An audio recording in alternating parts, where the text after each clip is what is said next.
उसे इस तरह से क्लब करके बनाया गया ताकि एक काम में कई और काम थे। जैसे शमशान घाट का काम, बोर्ड होगी, बोर्ड बैठेगी नगर पंचायत में, बोर्ड के द्वारा निर्णय लिया जाएगा एवं पुनः सारा चीज जो रुका हुआ काम है शुरू होगा। और सरायकेला जो एक दूरदृष्टि है उसको देखने का, सरायकेला को बनाने का, नया शहर का आयाम देने का व्यवस्था है, वो पूरा होगा। चूंकि अब लगातार हमें लगता है कि विगत 20 साल 25 साल से अब लगातार सरायकेला में लोगों के बीच में हैं और सभी समस्याओं को लेकर हमेशा खड़े रहते हैं। रात हमेशा आपकी सोशल मीडिया के माध्यम से भी जानकारी मिलती है कि जब भी कोई एक्सीडेंट होती है या फिर कुछ भी समस्याएं होती है तो आपको याद किया जाता है। यहाँ हमेशा कई ऐसे सैकड़ों केसेस आपने हैंडल किया है जिसमें एक्सीडेंट्स की हो या फिर किसी की घर छत गिर गई हो, जो भी हो, मतलब एक तरह से विधायक जी आपको आदेश देते हैं और आप उसका अनुपालन किस तरह करते हैं ये पूरी तरह से हैंडल करते हैं। अब चुनाव सामने हैं और सरायकेला में कई सारी समस्याएं हैं।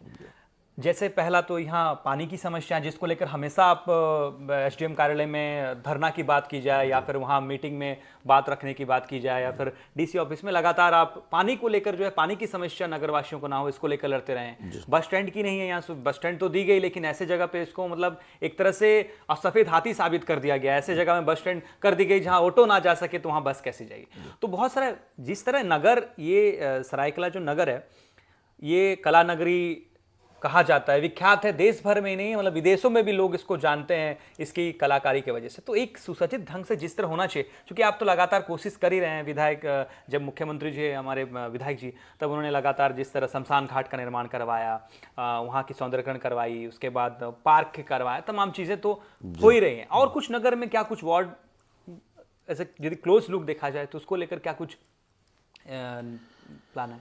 देखिए, सरायकेला नगर पंचायत क्षेत्र जो है वो मात्र 11 वार्ड का नगर क्षेत्र है, जो बहुत छोटा माना जाता है। छोटा, लेकिन अगर आप विश्व पटल पे जाइएगा तो इसकी साख की तूती बोलती है। चंपई सोरेन जी के मुख्यमंत्री कार्यकाल में हमने उनके निर्देश पर और उनकी भावना पर कि शहर को एक नया आयाम दिया जाए, वो भी इसलिए कि आप विश्व भर में देखिए सरायकेला जैसा कहीं नगर नहीं होगा।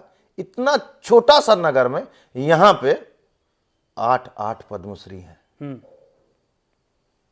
वो भी किस लिए? छऊ कला के लिए। छऊ कला।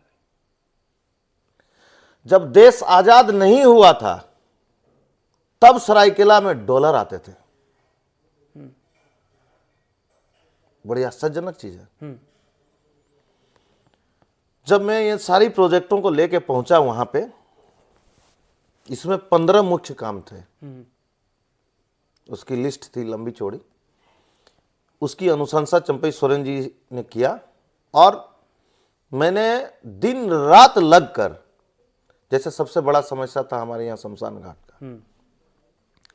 शमशान घाट जाना मतलब जो शमशान घाट जाते थे वो उसको नर्क मानते थे। आज बड़ी विडंबना है, करोड़ों रुपए के लागत से शमशान घाट की रोड बनना था, ड्रेन बनना था, उसमें लाइट्स लगने थे, गार्डवाल बनना था, लेकिन कुछ काम हुआ, कुछ रुक गया, क्योंकि सरकार के पास पैसा नहीं है।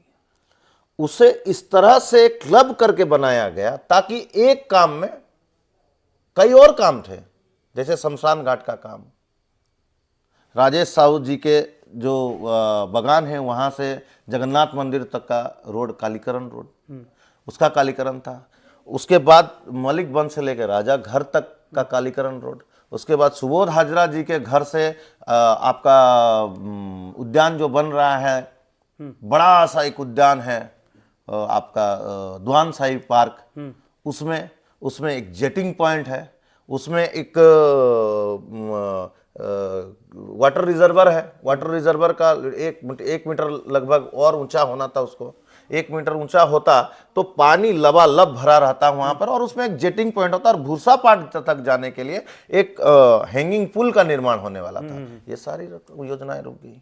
जैसे ही चंपई सोरेन जी को गद्दी छोड़ना पड़ा व्यवस्थापूर्ण, उनके बाद ये सारी कामों को उनका रोक दिया गया। वरना सरायकेला का दृश्य आज नहीं तो कल बनना ही है उसको, क्योंकि वो स्वीकृत है, उसे रोक नहीं सकता है। फिर किसी दिन हाईकोर्ट का हम लोग रिट पे जाएंगे तो हाईकोर्ट फिर आदेश देंगे, तो ये काम करना उनको पड़ेगा, मजबूरन ये काम उनको करना पड़ेगा। तो ये जो सपना, ये जो सरायकेला को सजाने की एक जो मुहिम सी चल रही थी, वो अधर में लटक गई। अब मुझे लगता है कि अब 15 फाइनेंस से हो या कोई ऐसा बजट हो या फिर आपका जो नगर विकास विभाग के किसी अन्य फंड से अगर इसको दिया जाए, पैसा स्वीकृत फंड है उसमें पैसा अगर दिया जाएगा तो तत्काल इसका काम पूरा हो जाएगा और दिखने लगेगा कि शहर में कुछ बना है।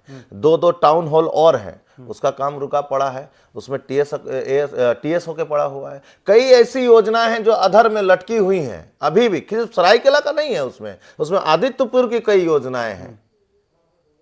जो जिस समय वो 310 करोड़ की सौगात जो मिली थी जिला को, जब पूर्व मुख्यमंत्री जी मुख्यमंत्री तत्कालीन थे उस समय, तो कई सारी योजनाएं जो है अभी अधर पर हैं। टाउन हॉल तो मिला, जैसे वह टाउन हॉल के सामने जो पार्क बन रही है वो भी कहीं ना कहीं, उसमें माजना घाट पार्क है, उसमें डियर पार्क है जो बरसों से सुनसान वीरान पड़ा हुआ था, वो भी बन रही है। सिद्धू कानू पार्क भी बन रही है। तो सबको एक नया आयाम सा मिला है कि हम जो चीज यहां से कोसों दूर जाते थे देखने के लिए, वो बस हमारे वॉकिंग डिस्टेंस में मिल रहा है हमको। लोग खुश हैं। आज बोईतो बंदाना उत्सव हम लोग उड़िया लोग मनाते हैं। बोईतो बंदाना उत्सव मनाने के लिए घाट नहीं हुआ करती थी, लोग बड़ी मतलब दिक्कत होता था उस घाट में उतरना, बहुत रिस्की होता था। आज उसे भी भव्य तरीके से बना दिया गया है। अब उसमें छठ घाट भी बनने वाले हैं, छठ घाट का भी व्यवस्था है। यहाँ पे कोई छठ घाट बना हुआ टेम्पररी बना देते हैं, तो सभी चारों तरफ से वहां प्रकाश की व्यवस्था हो, सारी चीज उसमें है। लेकिन सरकार की जो मानसिकता है, दूषित मानसिकता के वजह से आज सारा काम अटका पड़ा है। बोर्ड होगी, बोर्ड बैठेगी नगर पंचायत में, बोर्ड के द्वारा निर्णय लिया जाएगा एवं पुनः सारा चीज जो रुका हुआ काम है शुरू होगा। और सरायकेला जो एक दूरदृष्टि है उसको देखने का, सरायकेला को बनाने का, नया शहर का आयाम देने का व्यवस्था है, वो पूरा होगा। ये सपना है। अब चुनाव की घोषणा तो होगी, 27-28 तारीख तक चुनाव की घोषणा हो जाएगी। उसके बाद लगातार हम पब्लिक से भी जुड़ने का प्रयास करेंगे। क्या कुछ पब्लिक सरायकेला की जनता चाहती है 35 वार्डों में, क्या कुछ वार्ड की नालियों की व्यवस्था हो, पानी की व्यवस्था हो, किस तरह की व्यवस्था को लेकर जो है पब्लिक जूझ रही है, उसको लेकर भी हम जानने का प्रयास करेंगे और फिर आपसे बातचीत करेंगे क्या कुछ प्लान है, किस तरह सरायकेला को, जिस तरह आपने एक ऐसे रूप देने का प्रयास किया ताकि लोग, जिस तरह यहाँ पद्मश्री है यहाँ पर इतने सारे, तो विदेश से भी मेहमान यहाँ आए, वो भी यहाँ घूमे तो उनको भी अच्छा वातावरण मिले और लोग भी ये कला नगरी को शोध करें एक तरह से और रिसर्च करके लगातार इसकी और शोभा को बढ़ाएं। बहुत बहुत धन्यवाद। आप भी लगातार जुड़े रहिए। अब तो नगर निकाय चुनाव को लेकर लगातार हम पब्लिक से जुड़ेंगे और जानने का प्रयास करेंगे और चुनाव की हर एक अपडेट आपको मिलती रहेगी। बहुत बहुत धन्यवाद।